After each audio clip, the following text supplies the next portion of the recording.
Hey, this is Anant Agarwal, and uh,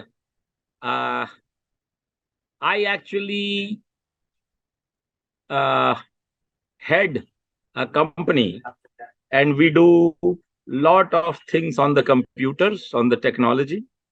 And if you are aware that, what kind of computer games you play, or you do online shopping on some of the things or you watch a Netflix, lot of these things is done by technology, and we we do quite a bit of that kind of a work in technology. And trust me, it is very good fun to learn the technology and create some of these things. So come, if you want to get onto the journey of technology, then we will talk further.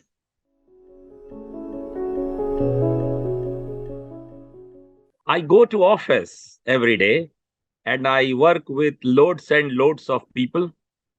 Some of them I work with are my friends.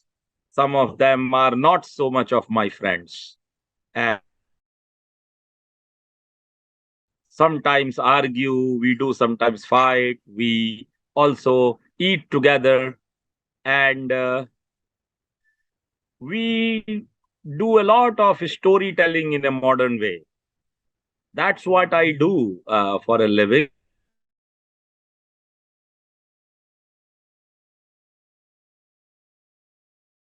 But uh, because I have so many friends in my office who are my colleagues, we really have a lot of fun working very hard.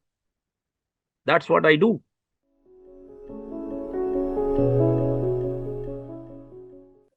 One of the key driving factors to take this risks is primarily my firm belief that uh, we as human beings don't really grow up mentally, emotionally, if we don't take risks, knowledge wise as well, capability wise as well. So uh, I very firmly believe in believing in myself and ability to learn hard, work hard to live up to the the required capability and capacity which taking that risk entails. So it's not that I haven't failed, but taking a plunge to become an entrepreneur from my head of business job of MSCI in India to start a Skillmine was one of the biggest risks.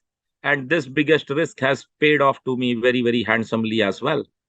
Today we have a close to 1,000 people, 4 countries, 6 office, uh, multi-million business. All thanks to that risk and the teams which I have with me. So that's the risk-taking thing. What reward it brought to me.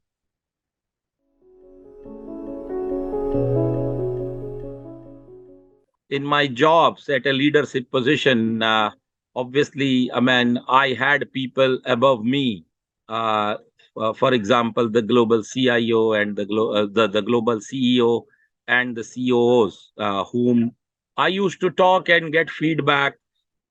Obviously, they were much more experienced than me, so there are multiple ways I use to grow myself as a leader. Uh, Talking to a lot of people and developing a lot of my perspectives and being open about it, even to talking to my own kids and a lot of people who perform very junior roles in the company, they also have very interesting perspectives. So really talking and being very open about learning from others' perspective is one.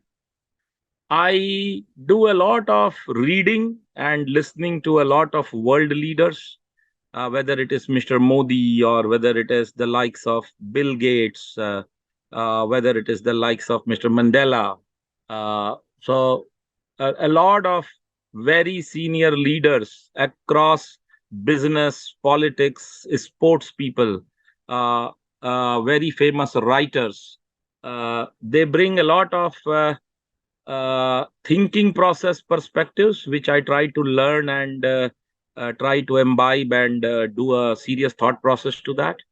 I have myself used also services of executive coaching, Mr. Natarajan was one of my choicest executive coach. There was a gentleman in UK, Mr. Kareem. I have used his services for an executive coach.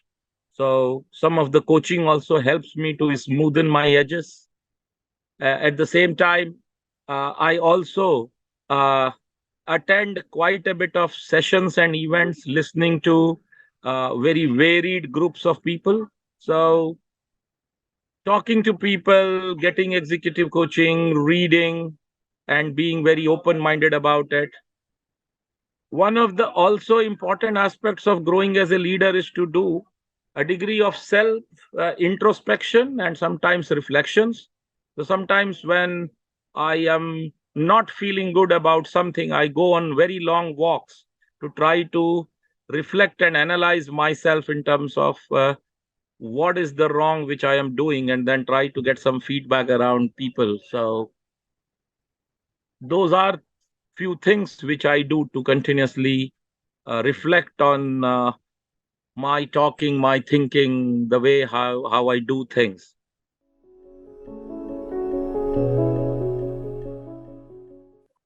In short, attitude first, leadership, communication, how anybody will manage the pressure point of view, and then basically explain my side of a story, what I am looking for, and let the person be the best judge whether of himself, whether he's capable to deliver onto my expectations. I cannot judge anybody in a 20-30 minute discussion. I can almost make a best informed guess. So it's better for me to be as candid and as truthful as possible on my expectations, and let he decide whether he can scale up to it. That's what I do.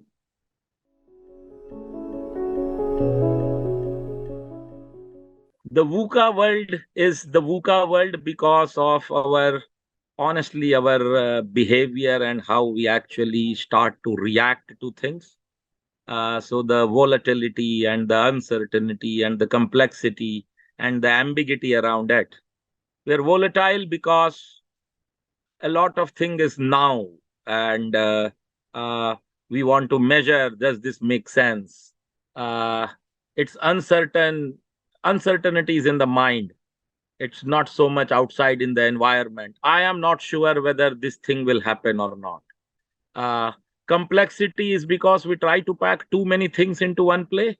One of the complexity is, if you look at the e-commerce industry, the honest answer is that working, I mean, so I apply a very uh, down to earth approach that if things are ambiguous, we will break down into very small parts to do what is in our control, and plan some contingency and buffers to work with the ambiguity.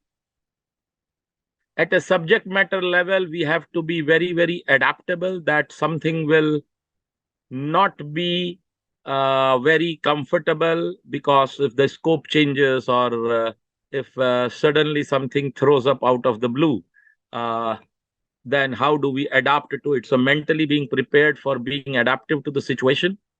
And uh, last is the thing that uh, from a volatility perspective, I would like to have a little longer period of time from a measurement frequency perspective.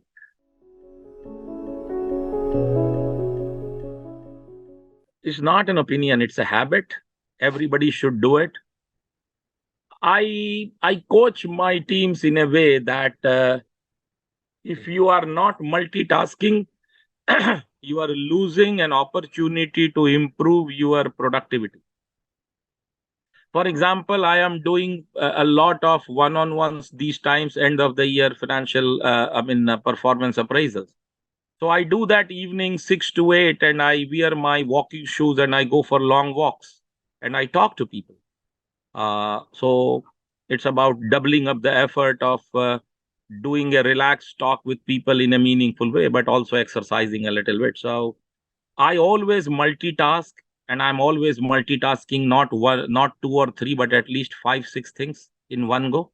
And it's the necessity of the environment for you to be not just competitive enough, but also productive and trying to make more lemonade out of the squeeze of the lemon what you can get out of yourself. So uh, yeah, create the balance of until how much layers you can manage and do. But we live in an information age, and multitasking is an absolute uh, refinement to everybody's caliber is needed to be more productive, to have more throughput, to have better speed, to be able to do more out of your, and it leads to very good capability building and ultimately a career satisfaction.